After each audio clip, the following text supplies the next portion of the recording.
Mardi, Emmanuel Macron a annoncé à New York que la France accueillera en octobre une conférence pour répondre à l'urgence en République démocratique du Congo. La crise humanitaire est aiguë et les combats ont repris dans l'est du territoire alors même qu'au mois de juillet, Kigali et Kinshasa avaient signé le premier volet des accords de paix censés mettre fin à plus de 30 ans, j'ai bien dit 30 ans de conflits armés. Tout espoir est-il aujourd'hui vain? Bonjour Thierry Vircoulon.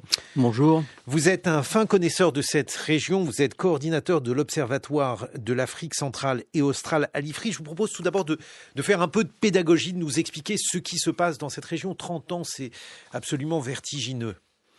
Oui, c'est en 1996 que l'armée rwandaise est rentrée au Kivu, dans l'est du Congo, la première fois. Et donc, c'est quasiment il y a 30 ans. En tout cas, ça sera 30 ans l'année prochaine.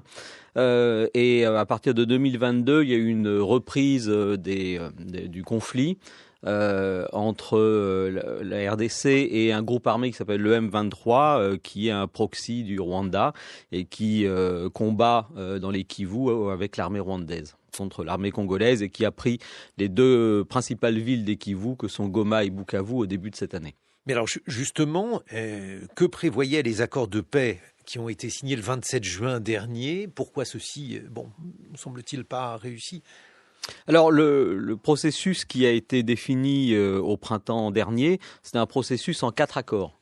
Donc un premier accord entre Kinshasa et Kigali, qui était un accord sécuritaire. Après, il devait y avoir un accord de paix entre le M23 et le gouvernement congolais. Et puis un accord de coopération économique entre la RDC et le Rwanda. Et puis ensuite, des accords de coopération économique avec les États-Unis et les deux pays. Donc c'est un processus en 4 étapes très compliqué et qui était censé être mené en 3 mois. Donc on a déjà dépassé le calendrier.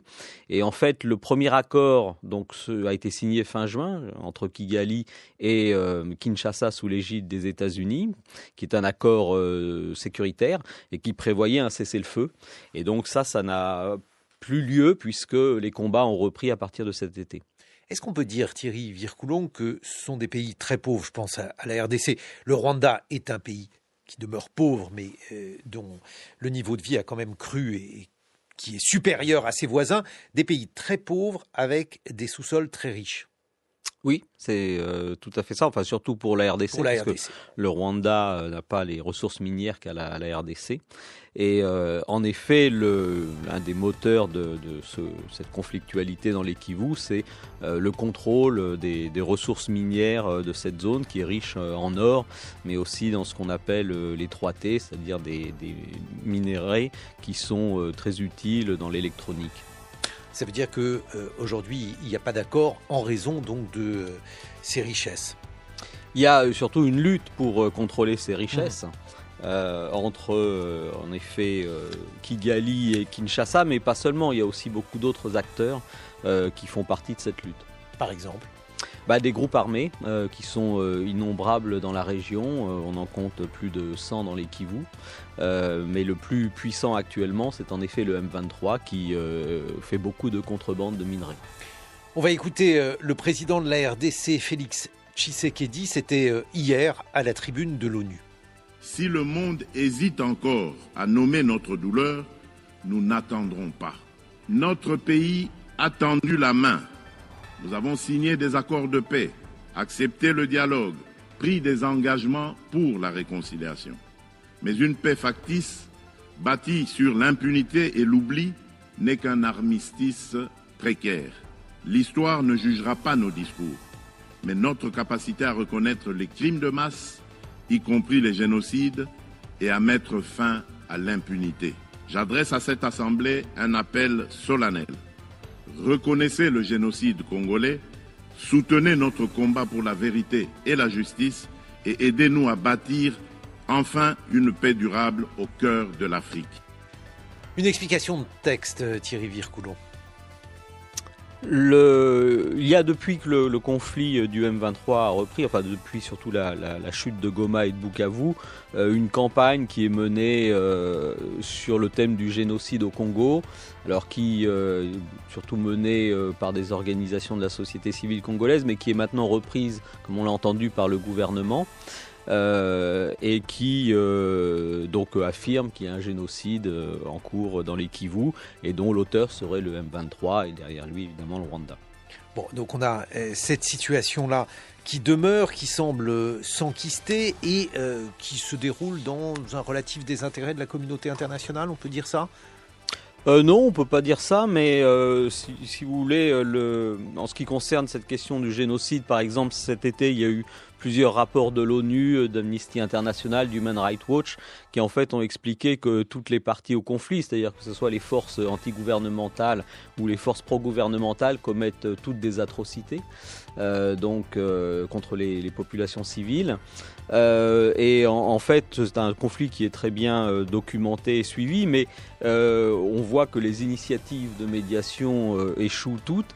Et pour le moment, l'initiative américano-qatari a l'air d'être enlisée à Doha, parce que c'est là-bas que les négociations ont lieu. Et c'est une énième tentative pour résoudre ce conflit, mais pour le moment, on sent qu'elle patine.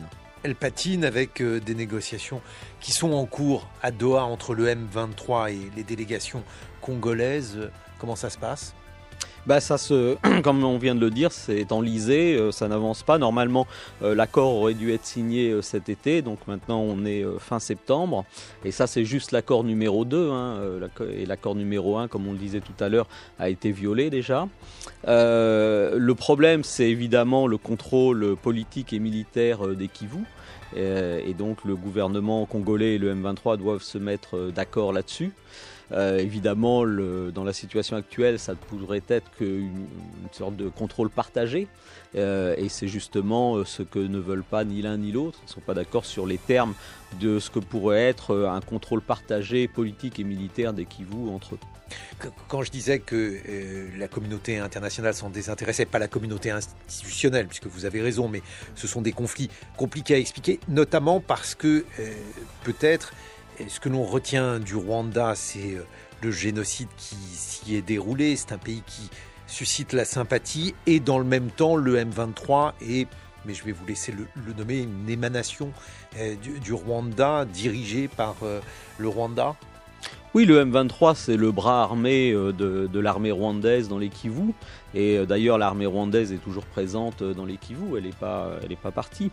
Donc vous avez à la fois ce groupe armé, plus l'armée rwandaise qui est sur le territoire congolais.